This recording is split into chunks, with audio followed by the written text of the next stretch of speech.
Assalamualaikum warahmatullahi ta'ala wabarakatuhu. A pleasant day to each and everyone. So in this video, I will discuss the Unit 5 which talks about the health and illness. So dito sa unit na to, pag-aaralan natin yung mga concepts of health and illness.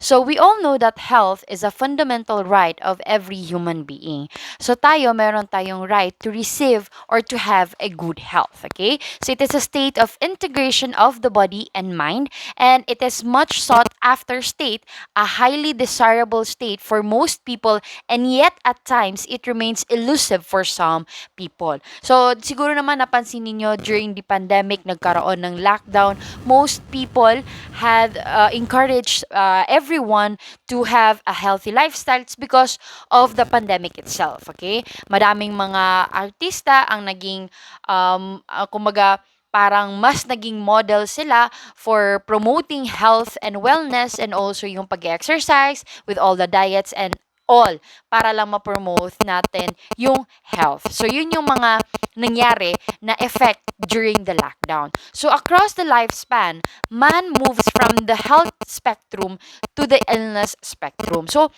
hindi natin magkakaila yun na at one point of your life, makaka-experience ka talaga ng sakit. Okay? Kahit sabi mo pa na, I'm very healthy, I do have exercise, I do have a good diet, okay, kumakain ako from Go, Glow, Grow foods, but still, may mga times talaga na nagkakaroon ka ng illness, but nagdi-differ lang tayo or nagkakaiba lang tayo on how our body reacts on the certain illness. Kasi yung mga taong healthy or nagkakaroon ng healthy living, sila yung mas madaling nakaka-adapt or nagiging mas they have faster recovery compared to those people na very sedentary yung kanilang lifestyle. So what is health and illness? So, health and illness are highly individualized perception. So, magkakaiba yan tayo. Individualize yung paniniwala natin regarding sa term na health and illness. So, meanings and descriptions of health and illness vary among people in relation to geography and to culture. So, yung paniniwala natin sa health in all, kumaga, in conclusion, in a whole body, magkakaiba yan siya depending on the region that we have or the geographical area na kung saan tayo or sa culture. So, we have here the different definitions of terms such as the health, wellness, illness, and disease. So, isa-isa natin siyang i-define. So, health is the fundamental right of every human being, which is it is a state of integration of the body and mind, while your wellness is the condition in which all parts or subparts of an individual are in harmony with the whole system, which is, ito siya is defined by Betty Newman. Okay, so if you can still recall the theory of Betty Newman, sinabi niya dito sa kanyang theory, yung gidefine niya yung word na wellness, which is it is a condition in which all parts and subparts of an individual are in harmony. So paniniwala kasi ni Betty Newman na yung isang tao is meron siyang parts and subparts, and para ma-achieve yung goal natin to have a good health, they interact with each other and in a harmonious way. So, nagiging whole system sila na nagfa-function para makatulong sa isang tao na maging healthy. Okay? So, sabi din ni Rogers, positive health symbolizes wellness. So, if meron kang good health, positive health, that means you are well or you have wellness. So, it is a value term defined by the culture or individual.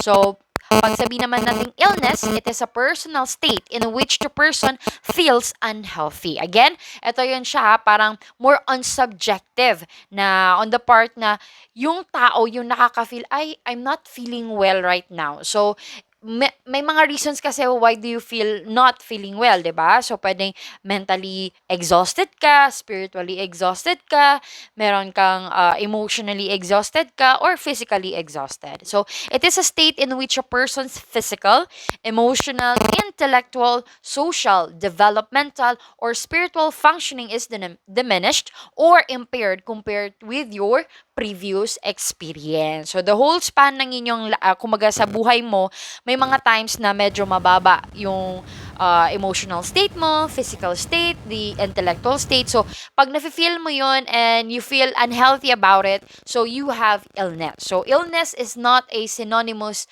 with disease. Hindi yung pagsabihin natin, you're ill. Okay, meron ka ng sakit, may nakakahawa ka ng sakit, ganito, ganyan. Kasi may mga times na it is more on emotional, intellectual, social, developmental, or spiritual.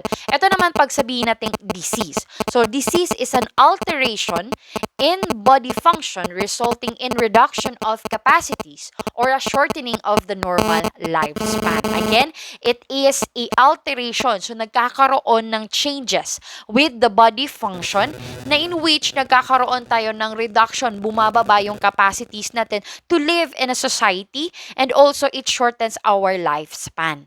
Okay, such as if you have cancer, if you have heart diseases. So those diseases can reduce, okay, your capacities in living and also shortens your normal lifespan. So we have here also the other definitions of health, which is defined by the different person or organization. So ang pinakakilala is yung definition ng World Health Organization. So health is a state of complete physical, mental, and social well-being, and not merely the absence of disease or infirmity. So again, hindi natin masasabi na wala kang nararamdaman na sakit, wala kang disease, hindi ka infirm na tao, meaning healthy ka na. No. Again, it is a complete state or physical, mental, and social well-being. We have also kay Claude Bernard, health is the ability to maintain the internal milieu, and illness is the result of failure to maintain the internal environment. So, meron kasi tayong tinatawag na internal and external environment. Okay? So, in order, ang ginagawa kasi ng ating body to function is we need to maintain this homeostasis, which is yung balance between the internal environment and our external environment. So if you can balance that out, meaning you have a good health, or you are a person with a good health, okay? So we have here kay Walter Cannon, health is the ability to maintain homeostasis or dynamic equilibrium. Homeostasis is regulated by the negative feedback mechanism. So we have here also, health is being well and using one's power to the fullest extent, and health is maintained through prevention of diseases via environmental health factors. Yan yung sikat na sinabi ni Florence Nightingale, Our Lady of the Lamp.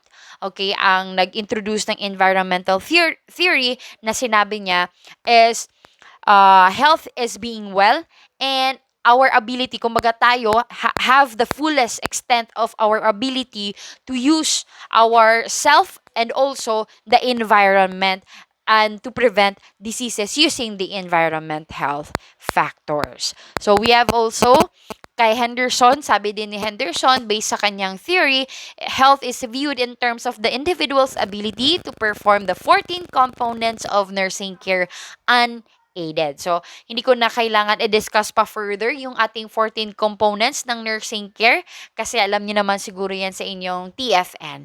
So again, kay Henderson, sabi niya, it is the ability of the individual to perform the 14 components of nursing care unaided, meaning hindi tinutulungan ng nurse. So, if magawa niya yung 14 components na yon, meaning he or she is healthy.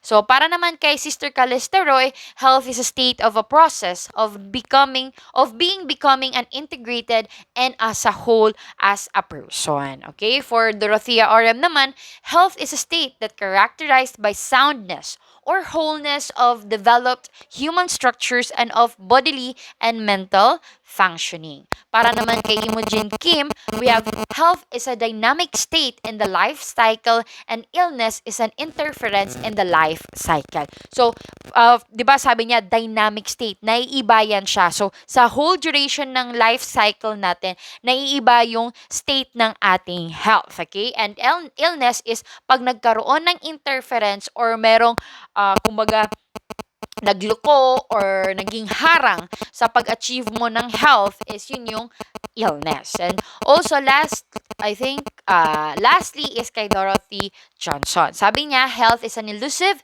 dynamic state influenced by biologic, psychologic, and social factors. So, health is reflected by the organization, interaction, interdependence, and integration of the subsystems of the behavioral system. So, based ito sa kanyang behavioral model na theory. Okay? So, yun yung mga iba't ibang definitions given by our very known theorist, okay, with regards sa ating health, okay? So next we have here the dimensions of health. So ano ba yung dimensions ng ating health? So 'di ba sinasabi natin kanina na sabi ni World Health Organization, sabi niya, health is the complete state of physical, mental, social well-being and not merely the absence of ano to, affirmity, okay, or infirmity. So, ito yung mga dimensions ng ating health na once kumaga, the patient or the individual has a complete state of this kind of these dimensions, meaning he or she is a healthy person. Okay? So, we have first the physical dimension. So, ano yung physical dimension? So, andyan dyan yung genetic inheritance, our age, the developmental level, the race, the gender, yung pagmumukha natin, yung physical na anyo natin. That is the physical dimension. Next is the emotional dimension. So, it includes how the mind affects body function and responds to body conditions. Alam naman natin na yung when we feel emotional, when we feel sad, there are things na nangyayari physically, na lumalabas in physical symptoms, okay? So, naapektuhan talaga ng ating state, okay? Emotional state, yung ating physical state. And then we have also the intellectual dimension. So, it includes the cognitive abilities, okay? Yung pag-iisip natin, the way we understand things, okay? Either critical ba yan siya, or abstract ba yan siya, or literal lang, okay? The educational background, and also the past experiences. So, madaming sources kasi ng mga knowledge sa buhay. It's either yung paano mo i-grasp yung ideas on your environment. We have the educational background. So, ano yung mga tinuturo sa inyo sa inyong school, and also yung mga past experiences ninyo. Kasi there are things na na-experience mo na nakakakuha ka ng lessons out of it. Okay? So, yung experience na yun, kahit na same kayo ng experience, I mean, may tao talaga na nagiging same. However, yung nakukuha nyo yung lesson is individualized, okay? At saka, yung mga resolutions na ginagawa nyo is magkakaiba per individual. So, we have also the environmental dimensions, which includes your housings, sanitation, the climate, the pollution of air, food, water, and kung ano pa yung mga nakikita ninyo sa inyong environment that can affect your health, okay? So, as of now, we have this COVID-19 pandemic. So, ang nakaka-apekto ngayon is the hygiene. Okay? Pag poor yung hygiene mo, poor yung pag-hand wash mo, pwede kang makakuha ng COVID-19. So, we have also the socio-cultural dimension. So, this includes, economic level, okay? Ano ka sa society? Nasa mga aristocrats ka ba? Nasa pinakababa ka ba? Okay, nasa average ka lang ba? Okay, the lifestyle, the family, and the culture itself. And lastly is the spiritual dimension. Okay, yung paniniwala mo, mga beliefs mo, and values mo. Kasi, depende sa religion na meron ka, magkakaiba din talaga yung pag-achieve natin ng health. Example lang natin tayong mga Muslims. Okay? Paano natin ma-achieve yung good health? So we do the halal way and we avoid those haram things, okay? So yun siya. Which is different sa mga non-Muslims, okay? So ito yung ating anim na dimensions of health. We have physical, emotional, intellectual, environmental, sociocultural, and lastly is the spiritual dimension. mentioned. So now let's talk about naman yung mga models of health and illness. Okay? So yung mga models ng health and illness. So we have here first is the health illness continuum. So ito siya, it is theory ni Dunn. Okay? It was Dunn's theory which describes the interaction of the environment with well-being and illness. Okay? So ano to, this will be your activity after you will watch this video. I want you to research on this different models of health and illness, okay, and write your answer in a short bond paper and comment it, okay, sa ating YouTube link sa video na to. I-comment nyo doon yung inyong sagot regarding sa models of health and illness. So we have here the health illness continuum, health belief model, the Level and Clark's agent host environment model, the health promotion model by Pender, and the Smith's model of health. So further discuss this one, so further research about this one and submit it, and it will be graded as your activity for this day. Okay? So si Dan, itong theory ni Dan, ang diniscuss niya o gi-highlight niya dito is paano yung interaction ng tao sa environment and also sa well-being niya and sa illness. Okay? So, pag sabihin natin high-level wellness, so it is an integrated method of functioning that is oriented towards maximizing one's potentialities within the limitations of his environment. So, this concept connotes ability to perform ADL or to function independently. So, dito diniscuss niya paano ba ma-achieve ng isang tao yung ability niya to have or to perform ADL or activities of daily living or to function independently. So next we have here the health belief model. So itong health belief model na sinasabi ko which is ito ay by Becker. Okay? So this describes describes a person's belief and behavior. So this describes the relationship between a person's belief and behavior. So individual perceptions and modifying factors may influence the beliefs and preventive health behavior. So kung ano yung paniniwala natin, okay, may mga values kasi tayo, moral values na natutunan, okay, within the environment or all, or yung mga perceptions natin.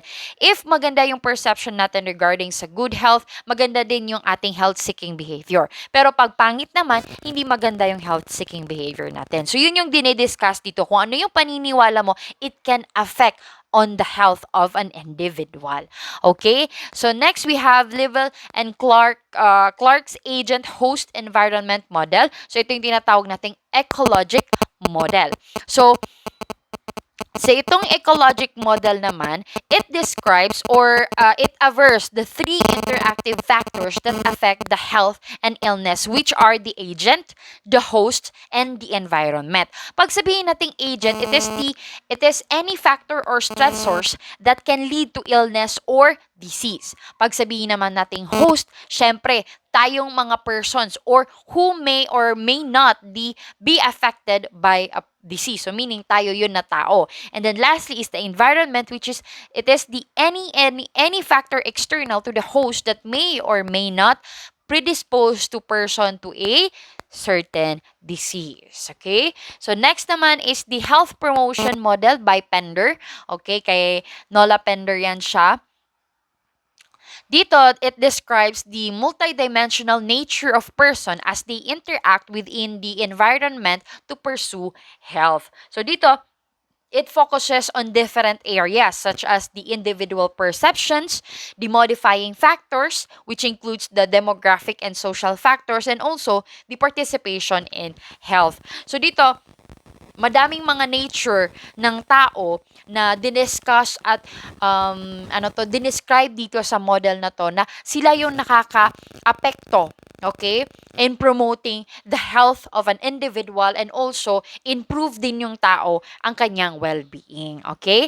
And lastly, we have kay Smith's model of health. So si Smith, he proposed that the multiple views of health are organized into four distinct models, namely the clinical role or clinical model, the role performance model, adaptive model, and eudaimonistic model. So ito yung gusto kong idagdag, kumbaga i-add ninyo sa i-research niyo kung ano yung apat na model na yan at ano yung pagkakaiba niya sa bawat isa. So again, you will research or you will add further information regarding these models of health and illness, and you will comment your answer on this video link, okay, as your activity for the day. Okay, so you may write again, write ha, hindi po encoded yung ibibigay nyong answer. So, you will write your answer in a yellow paper or band paper, and then you will take a picture of your work and then attach it and comment it down below on this video link. Okay? So, next, let's discuss naman yung mga common causes of disease. So, ano yung mga pwedeng makakos, okay, ng disease? So, we have first the biologic agents. So, biologic agents is, example is the microorganisms. So, ano yung mga microorganisms sa ating environment? We have the virus. We have the bacteria. We have the, protozoas. We have helminths. Okay? We have parasites. Kung ano-ano pa mga microorganisms na pwede magkakos. So, yan yung tinatawag nating biologic agent. Okay? Next, we have the inherited genetic defects. Okay? Yung pwedeng dun pa lang sa sinapupunan ng nanay, meron ng mga depekto yung bata, such as cleft palate or pwedeng sakit sa heart kasi hindi nagkaroon ng magandang openings yung kanyang mga valves. Okay, mga iba't iba pang genetic defects or pinanganak yung bata na Down syndrome kasi kulang yung kanyang chromosomes. So on and so forth. Okay? And then next we have developmental defects such as imperforated anus, meaning pinanganak yung bata na merong imperforated anus, walang butas ang kanyang anus. Pwede din na walang bunganga, okay? Or yung ulo niya sobrang laki kasi may tubig or hydrocephalus, okay? So, yun yung developmental defects. So, next, we have physical agents such as it includes the radiation, yung exposure natin sa X-ray, CT scan, kung ano pa man iba't ibang CT scan na yan, okay, yung radiation na nakukuha natin dyan. And also yung pagiging exposed natin sa laptops, computers, your cell phones, sila yung nakukuhaan natin na day-to-day radiation. We have also hot and cold substances, okay, and also the ultraviolet rays. Especially ngayon, masyadong harsh na yung nakukuha nating light or sunlight out of syempre, the sun kasi nga because of global warming. So we have also the chemical agents which includes the lead, the asbestos, the carbon monoxide, kung ano-ano pa mang mga chemical dyan. Okay, if you are, residing in an area na may malapit kayong factory dyan at may mga usok-usok dyan na lumalabas, so pwede kayong magkaroon ng sakit sa baga or sakit sa puso. So we have also the tissue response to irritation or injury such as inflammation or fever. So we have also faulty chemical metabolic process, which includes the inadequate insulin and diabetes.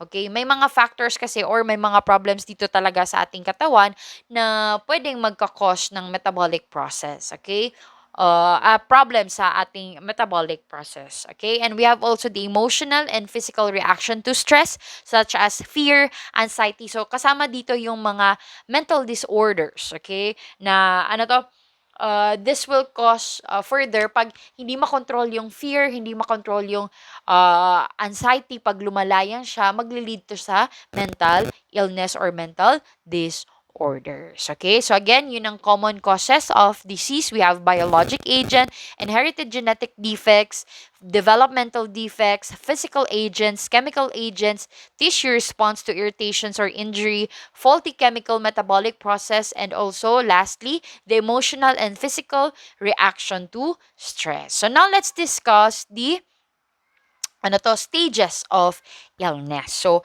'di ba, alam naman natin may stages ng ating life, ganito ganyan. So, syempre meron din tayong stage sa illness. So, paano ba nagsa-start? Hindi naman agad-agad na nakakuha ka ng virus, booms, may sakit ka na, lalabas na yung symptoms. Syempre, meron pa yung mga stages at hindi agad na nagkaroon ka ng symptoms, darating ka na sa point na okay ka na, 'di ba? So may dinadaan ng stages. So first, we have the symptoms experience. So ang patient nakaka-experience ito ng iba't ibang simptomas. So the person believes something is wrong in three aspects: the physical, cognitive, and emotional. So pwedeng nagkakaroon na siya ng lagnat, giniginaw na, nagkakaroon na ng night sweats, laging hinihingal, or irritable siya, moody siya. So yun yung mga symptoms experience. So, dun yung pinaka-first na stage ng ating illness.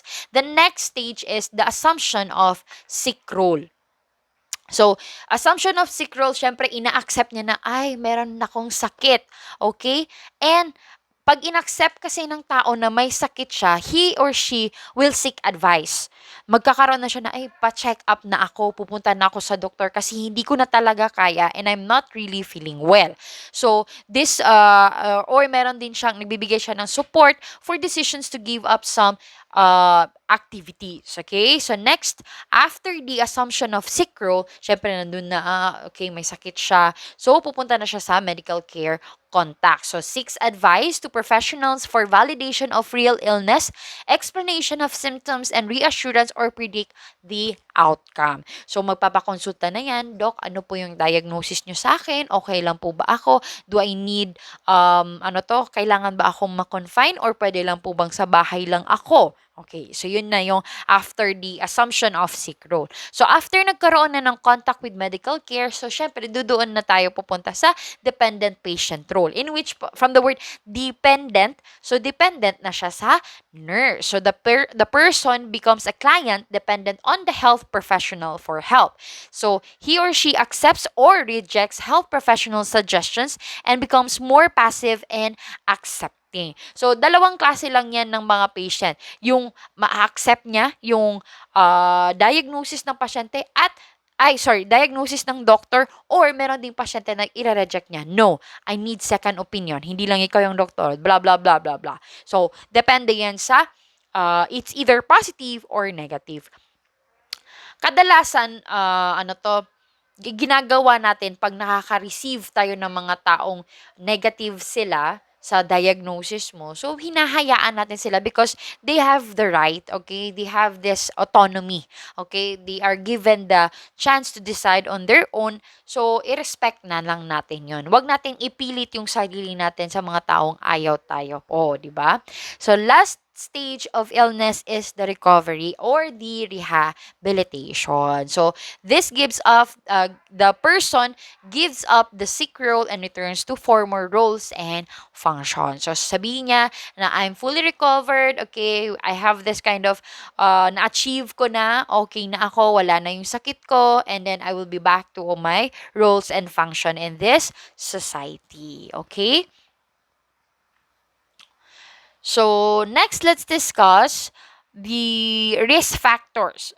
By the way, before pala i-discuss ko yung risk factors of a disease, yung sa pag-assumption ng sick role, ano ba yung mga aspects ng isang taong may sakit? So, yung totoong taong may sakit, isa is hindi held responsible for his condition. So, the person did not cause his illness. So, kailangan, hindi, pag yung pasyente mo, ay, kasalanan ko to, kaya ako nagkasakit ganito. Sabihan mo yung pasyente mo na, ma'am, sir, hindi ikaw yung may kasalanan na nagkasakit ka. Siguro may naggawa kang activities na dagdag, pero hindi ikaw yung gumawa ng sakit. So, yun yung kailangan nating i-explain sa pasyente. So, one is excused from sick row. So, the person is allowed to rest by seeking sick leave or leave of absence. Especially pag nagtatrabaho ka, syempre, pwede ka naman talagang magkaroon ng sick leave. So, mahirap naman kung may sakit ka, nagjo-duty ka pa, 'di ba? So, one is obliged to get well as soon as possible. So, if you are sick, kailangan talaga, you are very obliged to become well, okay, as soon as possible. So, the person is expected to cooperate and comply with the recommended therapies. So, kung ikaw naman yung pasyente na matigas ang ulo, so hindi ka gagaling agad-agad. And also, one is obliged to seek for competent help. The person is expected to seek help from health professionals. So, kayo mga students, if may kakilala kayo na in pain or may sakit talaga pero ayaw magpa-consult ng doctor kasi nga natatakot kasi COVID or ayaw niyang ma-COVID, ganito, ganyan, you discuss it. Hindi naman agad-agad na pumunta ka doon sa hospital, mako-COVID ka na. So, we have different tests to identify if talaga bang exposed sila. Kasi ang nangyayari ngayon talaga, hindi natin maiwasan na pwedeng may COVID ka pero mild lang kaya hindi mo na-feel ay hindi wala akong COVID. So denial tayo. So as much as possible kailangan i-encourage natin yung mga taong kakilala natin na merong sakit ngayon na seek immediate attention ng ating health professional kasi kaysa naman sa dumating tayo sa point na pagsisihan din natin na hindi tayo nakasik agad-agad ng tulong from the medical professionals. So now let's discuss the risk factors, okay, of a disease. So ano yung mga factors, okay, within our environment or within our body, okay, external or internal factors na pwedeng makadagdag sa or pagkakaroon natin ng isang sakit. Okay? So we have first the genetic and physiological factors. So for example, a person with a family history of diabetes mellitus is at risk in developing the disease later in life. So if you have certain disorders sa inyong genetic background, okay? If yung mother mo, father mo, hypertensive, diabetic, may cancer, may family members na namatay sa cancer, ganun-ganun, so on and so forth. So, that is a genetic factor. So, pwede yun siya na makadagdag sa factors sa buhay mo na pwedeng mag-lead to a disorder. So, pag ganun, kailangan, kumaga, alert ka na. Okay, be careful na sa mga bagay na ginagawa mo, sa mga pagkain na kinakain mo, kasi nga, it will contribute to having disease. Okay, next is the age. So, the age increases and decreases susceptibility or the risk of heart diseases increases with age for both sexes. So, age really affects our body. As we grow older, nagdi-diminish yung function ng ating body. Alam natin yan kasi it was discussed in your anatomy and physiology. So, pag tumatanda tayo, nagdi-diminish yung activity ng ating body. So, humihina tayo. And also, it increases our susceptibility or decreases. Bakit decreases? Kasi may mga, pag early age ka, pag younger ka, okay, pwede kang makiiwas sa mga certain disorders such as heart diseases kasi early age ka pa lang. Or, sabi nga nila, may theory kasi ang cancer na the more na exposed ka sa mundo or sa environment mo, na the more ka at risk in developing cancer. So, the age is increases or decreases susceptibility. However, siguro napapansin nyo ngayon na sa pagkakamatay, okay, may mga bata na namamatay. So, yun na nga. This is just a risk factors na somewhat ito yung dapat na iwasan natin kumaga na huwag tayong masyadong ma-stress, ganito, ganyan. Kasi mas nakakadagdag yun siya, na mas nakakatanda yun siya sa, physical age mo. Kasi yung magkaiba kasi talaga yung totoong edad mo at saka yung edad ng katawan mo. Kasi pwedeng yung age mo is 14 years old pero yung edad ng katawan mo is umaabot na ng 40, 50, may mga ganyang cases.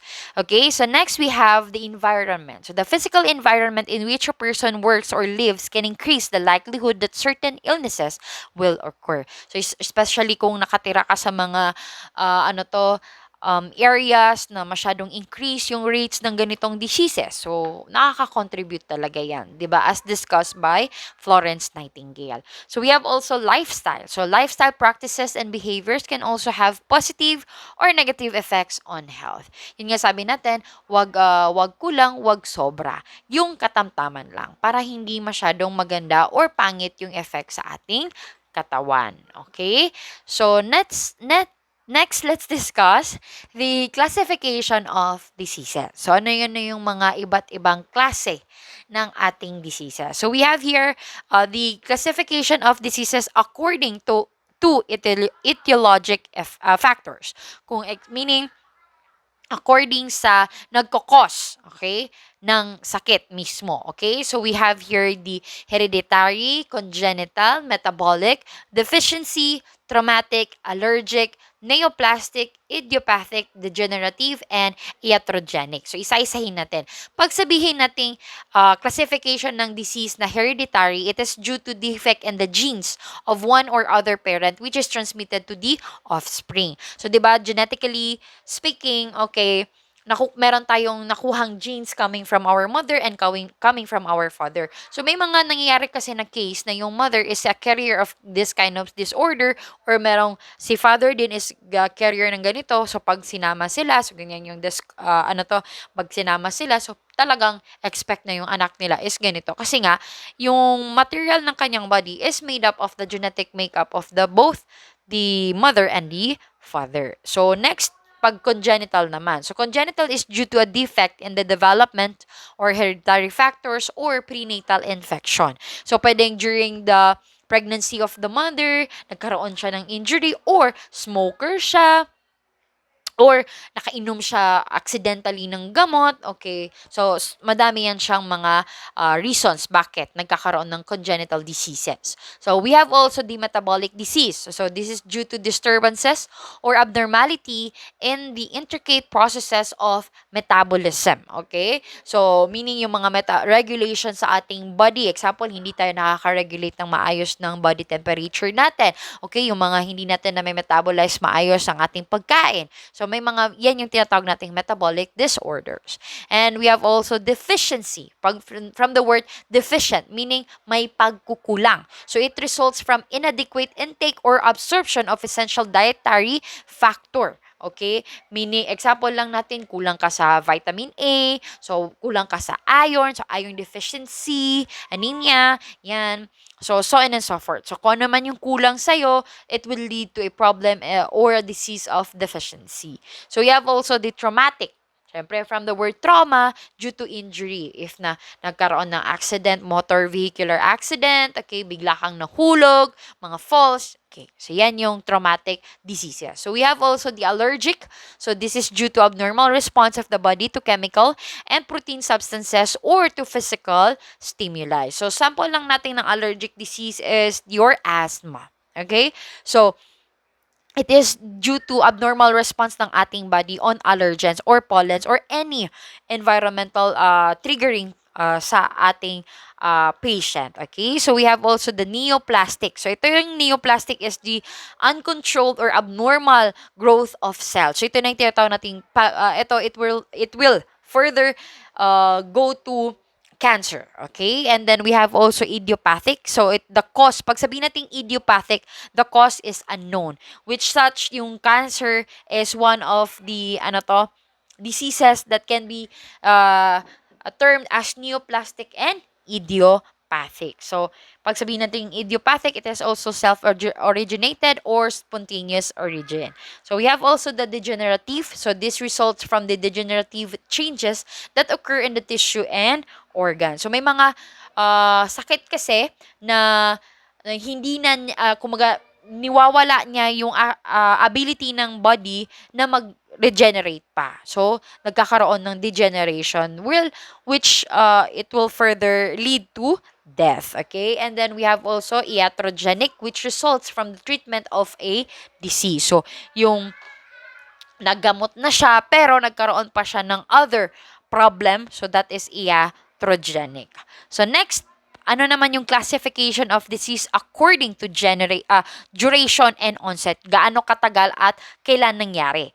Okay? So, we have acute, chronic, and subacute. Pag sabihin natin acute, so it is usually has a short duration and it is severe. So, kumbaga sabi mo na kahit acute pa yan, severe yan siya at maikli. So, yun yung nakakatakot. May in one snap of your finger, okay, ganito, ganyan, and then biglang, bye.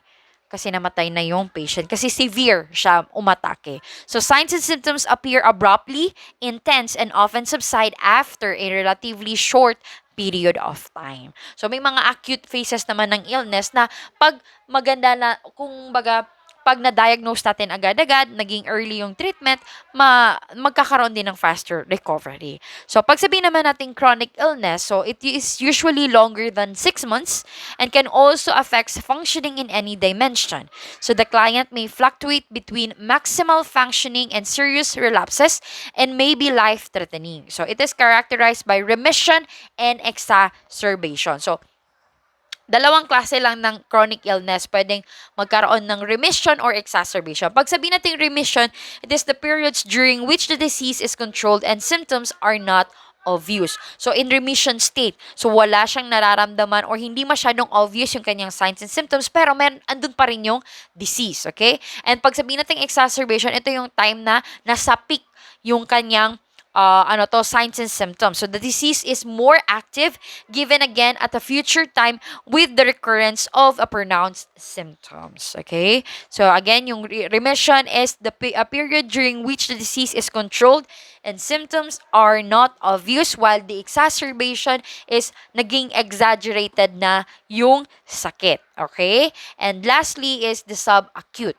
Subacute, the symptoms are pronounced but more prolonged than the acute disease. Pero mas shorter naman sa chronic illness. Kung sasabihin natin yung acute illness is dumarating sa weeks, okay, 1 week, okay, 3 days to 1 week, and then pag sabihin natin subacute, pwedeng 1 week to 2 weeks, okay, wag lang umabot ng 6 months na which is chronic illness na yon. So next yung other classification of disease may include organic, functional, occupational, venereal, familial, epidemic, endemic, pandemic, or sporadic. So, isa-isahin natin to. Pag sabihin natin organic, this results from changes in the normal structure from recognizable anatomical changes in an organ or tissue of the body. Pag sabihin natin organic, meaning merong problem or may changes nang mangyayari sa organ system ninyo.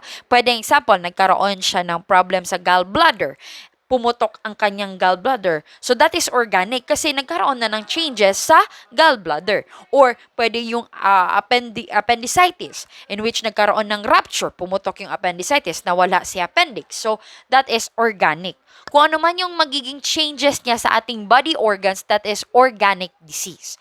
So, pag naman sabihin natin functional, no anatomical changes. So, walang changes sa organs, okay, anatomy ng ating organs observed to account from the symptoms present but may result from abnormal response to stimuli. So, wala ngang changes pero meron tayong abnormal response sa stimuli. So, yun yung ating functional. Pag sabihin naman nating occupational, this results from factors associated with the occupation engaged in by the patient. So, example lang natin, meron tayong mga iba't ibang, as a nurse, okay, we have different occupational hazard because we are exposed to many patients na merong sakit. Mapa-communicable pa man yan, mostly mga communicable diseases. So, and also, we are very exposed to stress.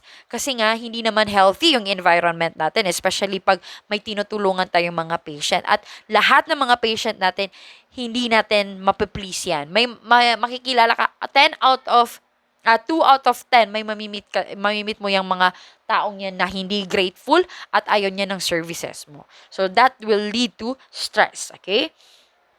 So next we have the venereal. So it is usually acquired through sexual relation. So yung pakikipag-sex sa iba't ibang partners, okay? Especially if yung partner mo ay hindi din faithful sa'yo. So yan yung nakukuha natin, the venereal. So example lang natin ng venereal diseases is gonorrhea.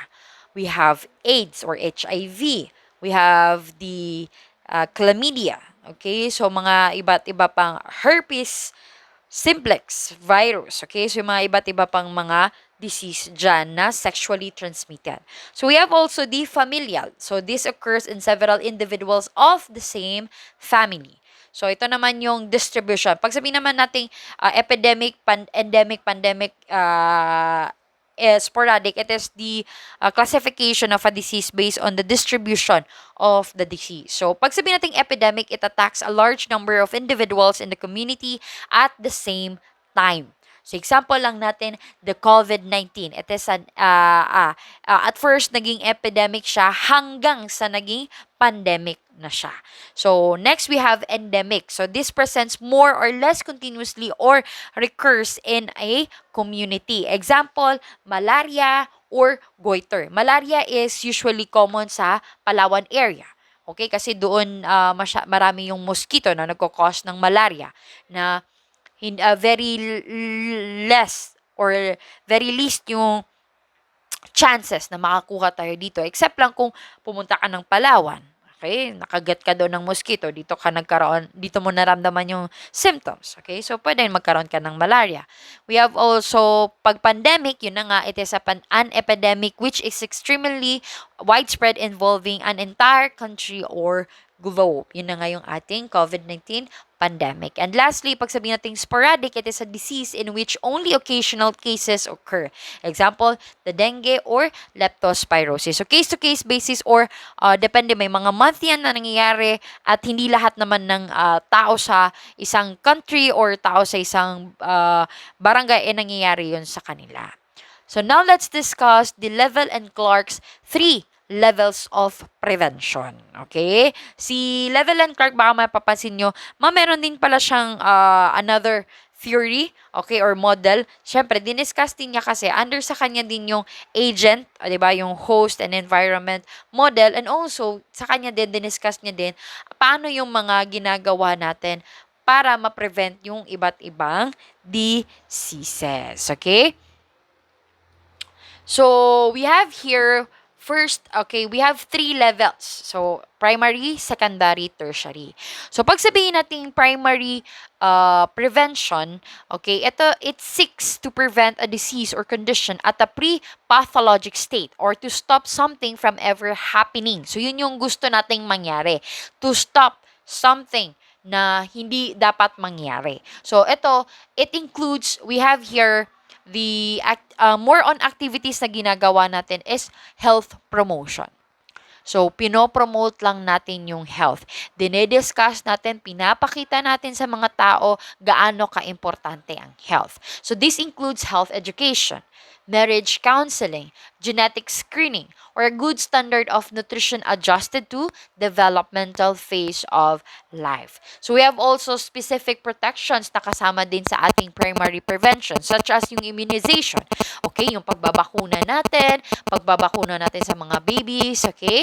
So, attention to personal hygiene. Yung pagliligo natin every day, okay? And then yung paglilinis natin sa ating mga bahay, okay? The use of environmental sanitation, the protection against occupational hazards. So, example, tayong mga nurses. So, yung pag-wear natin ng PPE, pag-wear natin ng mga mask, gloves, kung ano-ano pa mang PPE na meron ka. Okay? The protection from accidents or the use of specific nutrients. And also the protection from carcinogens or the avoidance of allergens. So, yun yung mga ilan sa mga preventions or primary preventions na pwede nating gawin, okay? Para ma-promote ang health and to prevent something to happen. Okay? And then next level is the second level or secondary prevention. So, it is also known as health maintenance. So, dito nangyayari is the patient seeks to identify specific illnesses or the nurse. The nurse seeks to identify specific illnesses or conditions at an early stage with prompt intervention to prevent or limit disability. So dito yung early treatment and early diagnosis. Okay? Pag ma-early diagnose mo yan siya, magkakaroon ng early treatment. So further, it will maiiwasan, okay, na magkaroon pa ng problem. Okay? So to prevent the catastrophic effects that could occur if proper attention and treatment are not provided. So dito, it includes the early diagnosis and prompt treatment and also disability limitation. So kasama sa early diagnosis and prompt treatment natin, the case finding measures. So maghahanap tayo sa mga community natin ng mga iba't ibang case. Baka kasi naging endemic na siya sa lugar mo. We have individual and mass screening survey. Tatanungin mo yung mga patient mo. Okay, we have prevent spread of communicable disease and prevent complication and sequelae or shorten the period of disability. So for disability limitations, adequate treatment to arrest disease process and prevent further complication and sequelae. So if you are a nurse in the community, isa to sa mga ginagawa talaga natin is to prevent further infirmity or disability. So nagbibigay tayo ng first aid, tsaka tayo mag-refer sa ating patient, okay, sa ibang hospital. And we have also provision of facilities to limit disability and prevent death. And then last, prevention by Level and Clark's, okay, we have the tertiary prevention. So this occurs after a disease or disability has occurred and the recovery process has begun. So the intent is to halt the disease or injury process and assist the person in obtaining an optimal health status. So this is to establish a high level wellness or to maximize use of remaining capacity. So dito, ang gusto natin is ma-halt, ma-stop yung disease at ma-improve natin yung well-being ng patient natin para makabilik siya sa ating environment. So it includes the restoration and rehabilitation activities such as work therapy in hospital and use of shelter colony. Again, so sa first, discuss natin ulit the primary prevention. Sa primary prevention, yung pasyente mo wala pang sakit. So, ang gagawin natin is kailangan ma-prevent natin na yung pasyente natin hindi makakuha ng iba't ibang sakit by promoting health sa kanila. Okay. Sa secondary naman, si pasyente meron ng sakit. Pero ang gusto nating mangyari dito, our goal in this prevention is ma-prevent natin yung kanyang disability or ma-treat natin agad-agad yung kanyang sakit in a short period of time. So, yun yung ating secondary. Kaya nga nagbibigay tayo ng early and prompt treatment. Okay? And then lastly, sa tertiary prevention, dito meron ng sakit. The same din sa ating secondary. However, dito kasi is matagal na. Okay? Matagal na, ando doon na. So, gusto talaga nating stop yung disease at further hindi siya magkaroon ng complication at maparestore natin ang kanyang optimal health optimal well-being. So again, I hope klaro yung tatlong level of prevention at ma-differentiate nyo siya ng maayos. Kasi it's very, easy to understand pag sabihin natin primary, secondary, and tertiary. If naman ang ikukuha natin is sa hospital, kung sa setting naman, pag primary prevention, it is more on the RHUs or rural health units or barangay health centers. Okay, dyan nangyayari yung, health promotion or health promotive measures kasi doon sa community, okay, nagsa-start. Then secondary, pwede siya sa mga municipal health hospitals, okay, yung mga capable of giving first aid, okay? Mga RHUs as long as capable or meron tayong mga good resources, okay? So, yan yung ating secondary. Pag sabihin naman nating tertiary, syempre yan na yung mga magagandang hospital or special hospital or mga medical centers such as Amay Pakpak. Pag hindi na kaya sa RHU kasi sobra na yung problem, kahit meron kang magandang resources doon but still hindi pa rin nag-improve yung pasyente mo, idadalhin mo na siya, i-refer mo na siya sa hospital. So again, case-to-case basis pa rin. If ikaw na nurse is community health nurse ka, na-assess mo yung pasyente mo na hindi kaya sa level mo, automatic, ipapunta mo na siya sa secondary level. So, si secondary level, siya naman yung mag-assess na, okay, kaming hospital, hindi namin to kaya. She or the patient needs surgery. So, syempre, i-refer mo na naman siya sa tertiary level. So, may mga case din na hindi na agad, kumaga, alam mo na nurse, kailangan din kasi ikaw na nurse, alam mo paano ma-assess na, hindi talaga to kaya kahit sa second level. So, punta na ako sa tertiary level, doon na sa special hospitals para agad-agad ma-achieve or makuha niya yung kanyang need na attention. Okay? So that ends my discussion for this Unit 5. I hope na-discuss ko sa inyo ng mabuti yung concepts of health and wellness. So if you have questions regarding this topic, you may PM me or comment it down in this video para at least masagot ko yung queries ninyo regarding this topic. So thank you for watching this video and have a nice day.